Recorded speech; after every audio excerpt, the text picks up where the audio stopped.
Students, आज की जो आपकी वीडियो है वो मेटल्स एंड नॉन मेटल्स के ऊपर है। मेटल्स और नॉन मेटल्स हमारे पास 118 एलिमेंट टिल डेट तक नोन है, जिनमें से क्या है कुछ मेटल्स हैं, कुछ नॉन मेटल्स हैं, कुछ क्या है मेटलॉइड्स हैं, जिनके बारे में आप 5th चैप्टर में डीपली पढ़ोगे।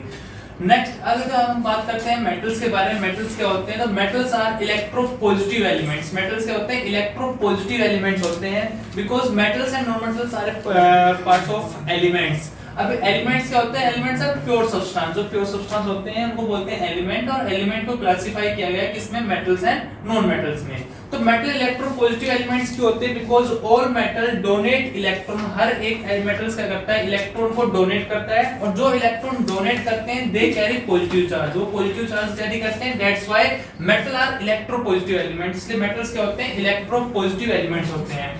बात करते हैं नॉन मेटल्स की, तो नॉन मेटल्स क्या होते हैं, इलेक्ट्रोनेगेटिव एलिमेंट्स होते हैं, बिकॉज जितने भी नॉन मेटल्स होते हैं वो सारे क्या करते हैं, इलेक्ट्रॉन को गेन करते हैं, और जो इलेक्ट्रॉन गेन करते हैं दे कैरी नेगेटिव चार्ज। वो क्या करते हैं, नेगेटिव चार्ज कैरी करते हैं, that's why non metals are electronegative elements.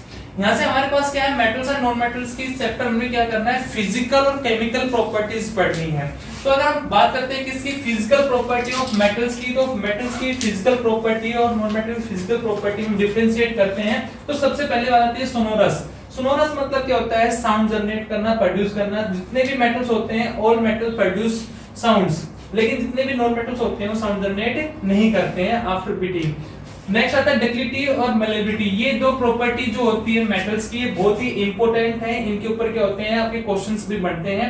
Ductility क्या होती है, किसी भी मेटल को बीट करके क्या करना, वायर्स में कन्वर्ट करना। और मेलेबिलिटी क्या होती है, किसी भी मेटल को बीट करके किस में कन्वर्ट करना, थिन शीट्स में कन्वर्ट करना, उसको बोलते हैं मेलेबिलिटी।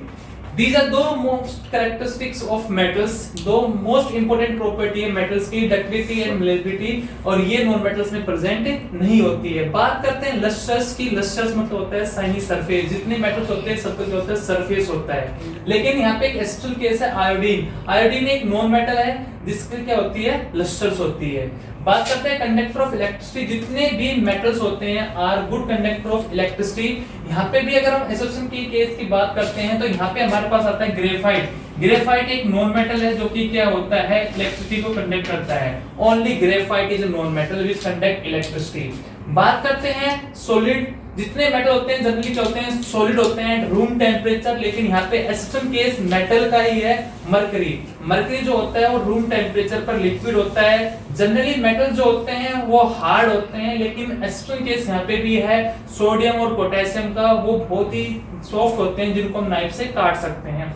बात करते हैं मेल्टिंग और बॉइलिंग पॉइंट की। जितने भी मेटल्स होते हैं उनका मेल्टिंग एंड बॉइलिंग पॉइंट क्या होता है, हाई होता है, एक्सेप्ट गैलियम कैल्शियम। ये दो मेटल्स ऐसे होते हैं जिनका मेल्टिंग पॉइंट बॉइलिंग पॉइंट क्या होता है, लो होता है। तो these are some physical property of metals and non metals. Next अगर हम बात करते हैं मेटल्स की केमिकल प्रॉपर्टी के बारे में, तो सबसे पहली प्रॉपर्टी आती है मेटल्स की, मेटल रिएक्ट विद ऑक्सीजन। जब कोई भी मेटल क्या करता है, ऑक्सीजन से रिएक्ट करता है, तो क्या फॉर्म करता है, मेटल हमेशा ऑक्सीजन से रिएक्ट करके बनाएगा मेटल ऑक्साइड। और मेटल ऑक्साइड का जो नेचर होगा वो होगा बेसिक। हर एक मेटल ऑक्साइड जो होते हैं वो वाटर में सोल्यूबल नहीं होते हैं। कुछ ही मेटेलिक ऑक्साइड जो होते हैं वाटर में सोल्यूबल होते हैं। ये मोस्ट इंपोर्टेंट प्रॉपर्टी है जिस पे क्वेश्चंस बनता है मेटल ऑक्साइड के ऊपर, ठीक है। तो हमेशा ध्यान रखना है कि कौन से मेटल ऑक्साइड वाटर में सोल्यूबल होते हैं। तो मोस्टली सोडियम और पोटेशियम के जो मेटल ऑक्साइड होते हैं वो क्या होते हैं, वाटर में सोल्यूबल होते हैं, बाकी वाटर में सोल्यूबल से नहीं होते हैं। नेक्स्ट बात करते हैं मेटल रिएक्ट विद वाटर। कोई भी मेटल अगर वाटर से रिएक्ट करेगा तो क्या फॉर्म करेगा, तो जब भी मेटल वाटर से रिएक्ट करेगा तो ये फॉर्म करेगा मेटल ऑक्साइड और हाइड्रोजन गैस रिलीज करेगा। लेकिन हमारे यहाँ पे पास कुछ एक्सेप्शन केस है कि सोडियम और पोटेशियम जो होता है वो हमेशा कोल्ड वाटर से रिएक्ट करता है। कैल्शियम जो होता है वो नॉर्मल वाटर से रिएक्ट करता है। मैग्नीशियम जो होता है वो हमेशा हॉट वाटर से रिएक्ट करता है। एल्युमिनियम और आयरन जो होता है वो स्टीम से रिएक्ट करता है। तो इनके ऊपर भी क्या होते हैं, क्वेश्चंस बनते हैं। एल्युमिनियम और आयरन के ऊपर जो स्टीम से क्या करते हैं, रिएक्ट करते हैं, लेकिन सभी का एंड प्रोडक्ट होता है वो क्या होता है, मेटल ऑक्साइड और हाइड्रोजन ही होता है।